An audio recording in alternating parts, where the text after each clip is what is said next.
Namaskar everyone, I'm Keith Sarasin and you are watching my channel. And what is it about? Well, for the last 16 years I've studied food from the Indian subcontinent, and one of the things that we're going to do today is one of the most highly requested videos that I have ever had. And it is show me a day in the life of you, because I'm a Western chef who studies Indian cuisine. So today we are in my kitchen. We are going to do orders for customers. We're going to make some masala dosa. We are going to make a smoked pork belly vindaloo. Yes, you heard that right. We do a 6-hour smoke on some pork belly, very American kind of barbecue style meats, wonderful vindaloo. We are going to be doing our famous burger. We do an Indian spin on an incredible burger that we call the Aatma burger because, boom, my company is called Aatma, or Aatma Curry House. I am so excited for this because I get a little behind the scenes. Like, you are gonna be like thrust into my world, very unedited, very this is a day in the life of what we do. We've got a lot of orders on the books already today, so it's gonna be a long day. So the first thing I try to do whenever I get into the kitchen is I just wipe down every surface. I kind of just get my head in a nice state. I listen to some very relaxing music, typically light some incense, give a moment of thanks, give a moment of just gratitude for the people that I get to serve today. It's always such an honor, and our whole staff feels like that. So we're a really small team, but you're gonna see all behind the scenes. I hope you're hungry, I hope you're excited, and I hope you're ready, because this is Aatma Curry House. Jello? So first things first, we got Jeff over here prepping all of our pork bellies today. Super important to get everything set. This is a little bit of our kitchen. This is before we open, so nice and easy. Easy start to the morning. We make some chai, and then we come over here to our spices. And all of our spices are ground. We don't use a lot of box spices or anything like that. So everything we require to be labeled in Hindi, because I teach my staff how we're supposed to do it. In our world, it's easier for me to do it in Hindi because that's what I speak the most of outside of English and Spanish, I guess, too. But this is our spice rack. That's how we get everything completely set and ready to go. So we will grab something like, let's say we're doing something with Sauf, we'll do that. Or if we need to make anything with rye, we'll do that. Kashmiri chili, Javatri, boom. Then we have our walk-in. All of our walk-in. Dish station. Kind of a smaller kitchen, in some ways larger kitchen in others, but Jeff just killing it this morning. So, like I was saying, I like to start the day with a little bit of chai. It's always something that helps not only give us a little energy, but it slows down the process. The kitchen can be chaotic, and this is a little way we say thank you to everyone. Next, I was working on one of our desserts, which is a Parle-G truffle, and I was dipping Parle-G in chai one day, and kind of thought, what would this be like for dessert? And so we make this jaggery cake that we fold into Parle-G that we Roboku down so it's nice and fine and make these balls, and then we throw a masala chai over it. And I gotta say, it's really addicting and very delicious. It's something that we only do at Aatma Curry House, and a lot of our friends really, really love it. After that, we go into dal, and dal makhni for us is a pretty long process. We soak the dal, and then we rinse all the water, and then we cook the dal for a lot of hours, and then we let it cool. Then we put it in the walk-in overnight before we even do the gravy. And this is Jeff's first time trying it here, and you can see from his expression, he really, really likes it. So we know we're on point with that. Then we were marinating some chicken or murg. This is for our chicken tikka. We let that marinate typically overnight. John's working on some sauces, blending it. He's going to smooth that out. You'll see a wok upside down on a stove, and that's the way that we kind of get that wok back into shape. We have all of our mise en place, which is everything in its place. Like we got everything ready for service, but that wok is really important because that's gonna really season the wok and get it back in a perfect condition. This is some of the stuff that we have on our expo station. And then these are these beautiful pork ribs that we use a chari masala all over. They're really delicious. So 1 hour until service, and we're putting finishing touches on stuff. Basically, we do this thing called mise en place, and mise en place is French for everything in its place. It's kind of how I was trained many, many years ago before all this gray hair. And so what we do is we make sure everything is all set for every single solitary dish. The gravies have been slow simmering. We actually make them a day before, and then we rest them overnight, then bring them back up to the temperature and finish them, because whenever you do something gravy based, the next day it has a lot more complexity to it. Those flavors like hang out and just become friends overnight, and then you have a much better gravy the next day. We have a lot of orders on the books today, which is really great. So we're making sure everything is perfect, it's tight, everything feels like it is amazing. We're tasting now, adding any salt that we need to, any finishing of garam masala, or maybe there's another spice that it needs. But this is the moment where we get to really bring all the food together so that when the customers come through this door, they taste this food and they have that moment that they roll their eyes and say, this is amazing.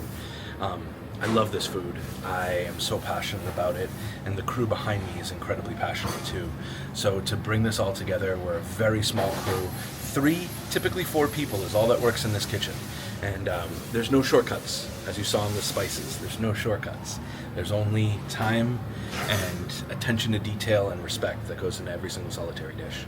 So I'm gonna send you on a nice journey with me as all the orders come in. I'm working saute station tonight, so I've got a lot of fun stuff that we're gonna do. I hope you're ready to see how it all comes together. I'm ready.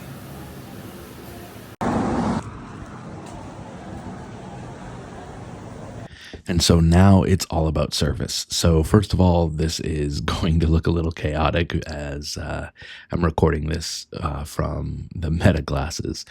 So this is kind of fun, but this is orders coming in, and I was on saute this night. So I'm starting to work our butter chicken, and butter chicken is a really fun dish. We do a little bit different.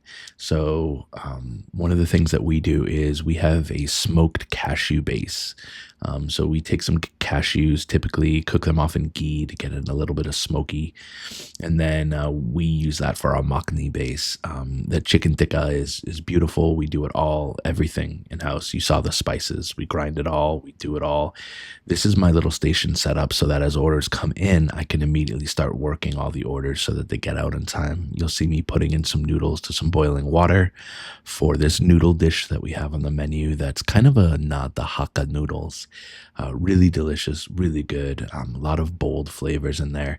But this is my station for the night. So I'm getting that butter incorporated to the chicken. It's nice, and just at this point, it's so delicious, and it's coated. Then the makhni will go in. We keep this on the back line over there on the back part of the stove, and do that just for ease of pickup.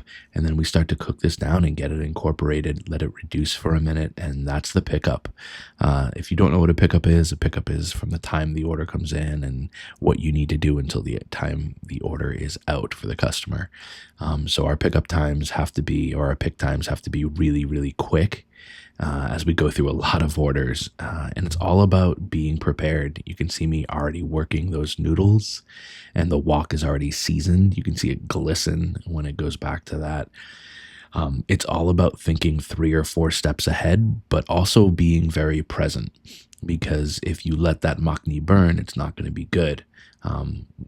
To the left, if you see that red dish, that's a smoked pork belly vindaloo. We smoke pork for about 6 hours typically. This one was smoked for about an hour and then braised out. Plenty of flavor in there. This beautiful, beautiful dish. But this is the makhni. You can see how rich and creamy it is. One of the things we don't like to do with butter chicken is we don't like to put too much cream in it. We think that the cashew cream really does a good job of itself.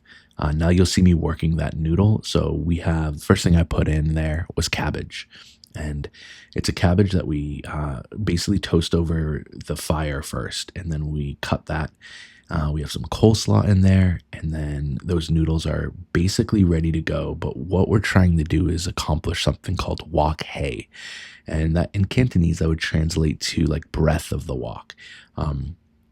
That wok is really, really hot, and it's kind of scorching all that vegetable there, which is providing a little bit of smokiness. It's one of the key characteristics to this dish, but also to many, Cantonese dishes and also Indo-Chinese dishes. This that I'm pouring over is a dark soy sauce combined with ginger garlic paste, some garam masala that we make in house, some hoisin, and a bunch of other things, including white pepper and Shaoxing wine and some vinegar as well. It's really what we call an umami bomb. It has a lot of wonderful flavor to it. And then we put the noodles in there. This dish is actually vegan by nature, which is kind of cool. And we sell a good amount of this. It's a really fun dish. We top it with crunchy garlic, fresh cilantro, a little bit more of that cabbage slaw, just for some texture. And it's really good. I think a lot of this stuff is learning how to get the feel for the dish when the dish is ready, the time that the dish needs.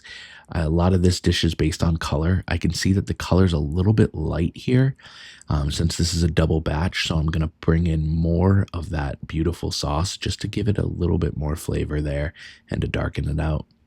And yeah, this is the chaos of service. As orders are coming in, you can see everyone packaging orders at this point for Aatma Curry House. And then you take a second just to wipe everything down. This is where I clean and wipe my wok and again re-season it, flipping it upside down, which is something cool that Jeff taught me many years ago. And so I'm thankful that he taught me that little wok secret. So thanks, Jeff. There's my shout out to you.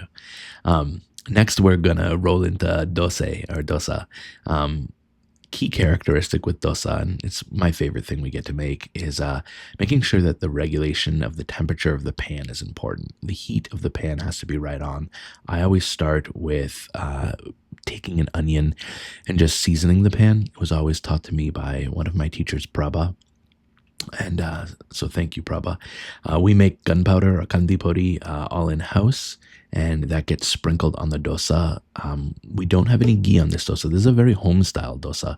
So a little bit of oil goes on the outside. You'll see that coming up here, just to bring a little bit of crispness to the center of it and allow it to cook. It's just such a small amount, slight drizzle right there.